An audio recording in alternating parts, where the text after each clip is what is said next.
Hey, ELISHA CARLISLE here and welcome to...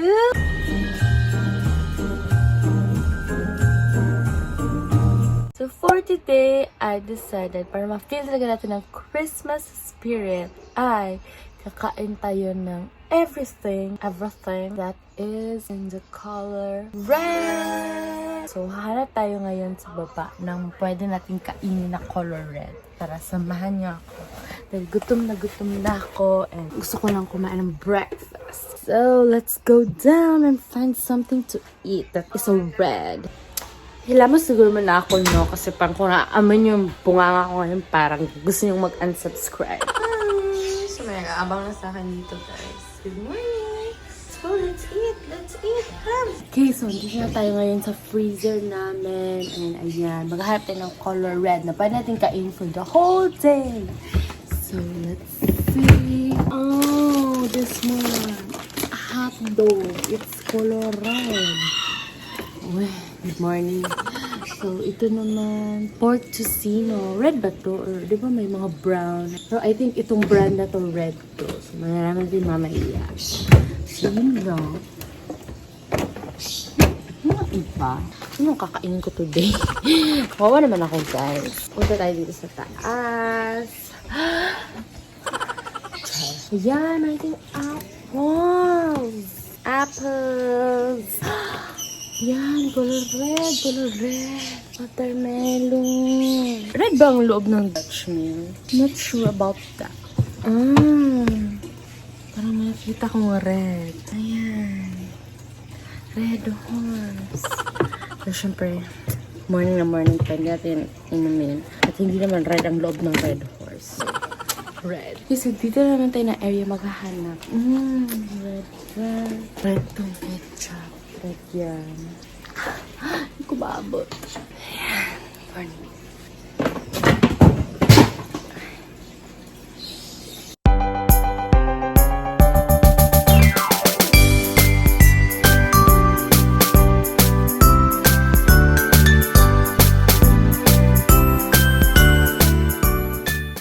Okay, so unahin mo natin ang rice. Para ma-feel talaga natin na red ang kakain natin lahat, ay dapat red rice din. Para feel talaga natin na eat everything red. Marunong ba kayo magsaing sa dito? Ako din, hindi ako marunong. Kaya another challenge naman. So dito tayo magsasaing kasi hindi naman kasi lahat dito kumakain ng red rice. So para lang talaga sa challenge. Hindi naman yung kayo red rice dito. So parang challenge para sa inyo. Sige, kain tayo ng red rice. Good luck! Baka maging black rice ka. 1, 2, 3, 4. So, para hanggang mamayang dinner na to. Pag hindi ako maglungag mamaya.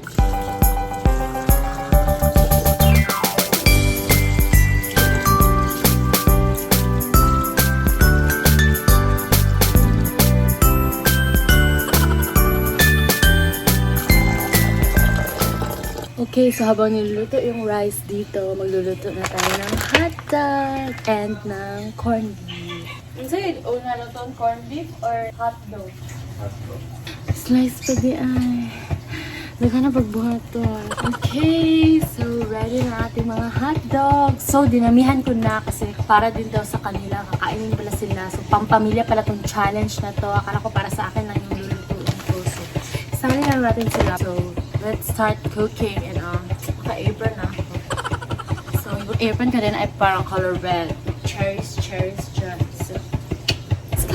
What's cooking? Guys, TBH, hindi talaga ako marunong magluto. So, I'm so sorry. Ngayon, it's a really big challenge. Parang kanina pa nga ako dito sa kusina parang yung breakfast ko maging lunch na. So, check natin yung rice. Kung rice pa ba siya. Baka lugaw na siya. Tsaka! Ganyan ba talaga dapat? Ganyan dapat, mag-boil.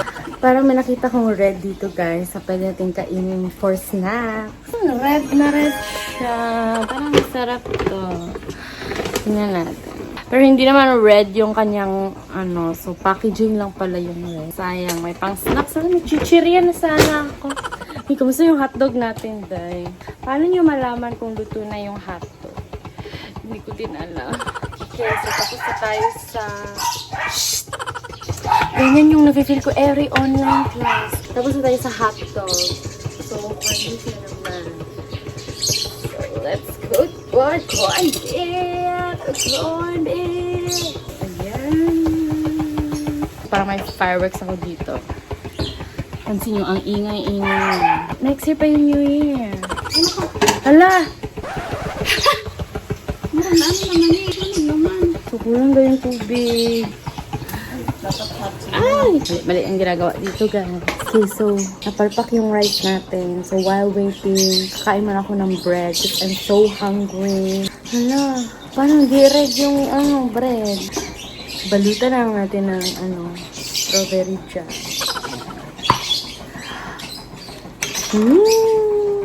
Ayan, red na siya. Huwag kang dyan. So, huwag na natin yung likod. Ito lang. Dapat ganito lang kumain para red lang yung makita niyo. So, ay, ganyan. So, baka pag i-red ko, road to diabetes na. So, hindi pa rin luto ang rice. So, baka bukas na lang tayo mag-challenge, guys. What? What? Are you barking at my viewers? Check natin ang rice. Hey! Hey, that's my hot dog.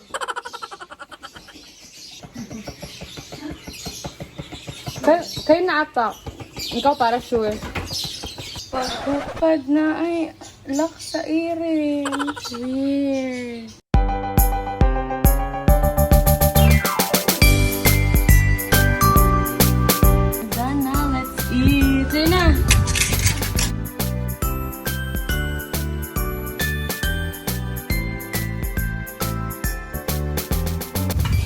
Everything red, put sila. Kaya. Apple na pud ta. An apple a day keeps the what? Dili ni makaon kay dili man ni red. Dapat panit. Di ba mo man yung gila ginapakita sa Snow White? Yung pink na apple, ano yung difference? Yung Fuji, yung palayo na sa nilakain. Oh, Fuji. Galing yun sa Japan. So pink ang apple sa Japan. Ano yun? Sa Washington. Ang baod ay ka American, mas Snow White, so red. German, nasa Snow White. Hi guys! So right now, it's currently 1:37 p.m. and dapat mag-lunch na ako pero busog pa kasi ako from breakfast. So mga 2 na lang ako magla-lunch. And right now, I'm currently editing a vlog and naligo na rin ako and nag-red na rin ako para feel talaga yung eating a red in my day, diba? Okay, so nag-order ako ng red velvet cake upang makain natin later on pang snacks natin. Red velvet cake. So, ayan, red velvet. Ang sarap. I'm so excited. Spaghetti and red velvet. And for our drinks is this Hawaiian punch na fruit juicy red flavor. Ayan. So, supposed to be, magluluto talaga ako nitong spaghetti. Tingnan nyo, red na red siya. Pero, unexpectedly, nag-order yung mom ko ng spaghetti na platter na. So, sayang naman kung magluluto pa ako. So, ito lang muna. So, ang gagawin ko na lang ay haluin ko na lang siya ng bongga. Para maging super red siya. Pero lamang talaga yung cream niya, oh. Pero guys, diba, red naman yan. Okay na yan. Yung red velvet din, may cream cheese sa taas. Pangat naman siguro, diba, kung red lang lahat ng red velvet. So, may cream cheese. Mga birds naman dito sa jungle. Pagpasensya niyo na sila at sila ay kumakanta habang ako ay kumakain. Puntahan niyo ako, birds! Sing with me! I sing to me! Parang ayaw na nila.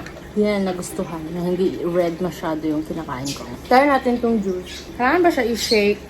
Excellent source of vitamin C daw. Kailangan natin ng vitamin C na yan, guys. Down?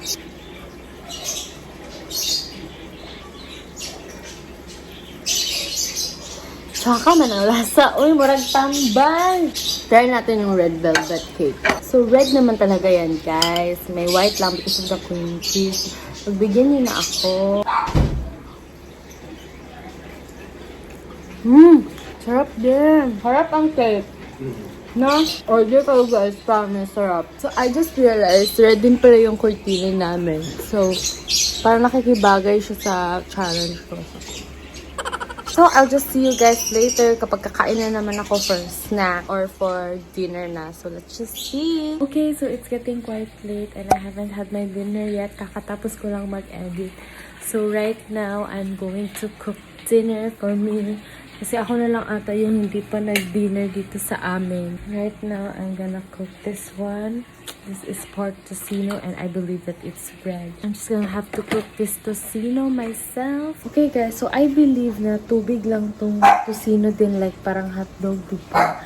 Tulog na kasi yung mga tao, so hindi ko na silang ma-ask. I'm just gonna trust my instincts na tubig lang yung ilalagay for tocino. Naluluto naman siya. So, just wait. Let's dance. And dance. Initin na lang natin yung rice, guys, kasi meron pa namang naiwang red rice kanina. Yan pa, madami pang rice from kanina. So, let's just heat it up, you know, because this is the only thing that I can do well. It is to keep something sa microwave. Ano siya? I think naluluto siya, guys. What you think? I-flip na siya. Ay! So, I'm thinking of something to drink. The color red. So, meron akong strawberry na Dutch meal dito, but I'm not sure kung red pa yung loob ng Dutch meal na strawberry. Today, we are going to find out kung ano ba talaga ang kulay sa loob ng Dutch meal. Kapag hindi red, syempre, hindi natin iinumin. So, let's check! So, are you ready, guys? Kung red... Oh, ganito pala ang kulay ng Dutch meal. Kasi diba, usually ang Dutch meal, dito lang natin siya iniinom diretso. The Dutch meal is pink. So, hindi pwede yun, no. Balikan na lang natin tong tocino natin. Parang baking brown na tong tocino na to. Diba red? Red man yung sa picture. So, ano bang iinumin natin ngayon? I think, alam ko na.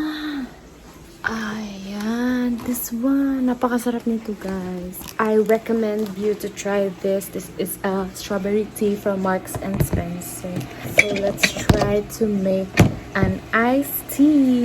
Parang eating black challenge na to. Alam niyo, wala na akong nagawang tama sa vlog na to. Pero red siya. Kung wala lang yung sunog-sunog. Malay nyo, I'm the next Gordon Ramsay. May sunog talaga. Baka magising yung mga tao. Akala nila may sulog. Ako lang to, family. Bawal talaga uminom ng tubig. So, uminom ng tubig. Baka may UTI ako dito. Okay, so I'm going to show you my dinner. So, red rice, watermelon is red. This is my red iced tea. Yung tocino na niluto ko. And I have some kimchi. Yan lang po yung gulay na kinakain ko, guys. And my pizza. Red naman talaga yan, guys. Pero dahil leftover na siya, nang loose pad na siya. Thank you, Lord. Dami ako. Sarap. Sad to say, yung pizza, parang buo lahat na pepperoni. Parang chicken pox lang to. Kunti lang pepperoni. Ano ba to? Scam. Ito lang makakain natin. Ganyan lang. Sayang naman, no? Yung vlog na to, puro kain lang. Naman natin yung ating homemade iced tea. Homemade. It's so good. Kain ko na. Watermelon. May something. I eat watermelon.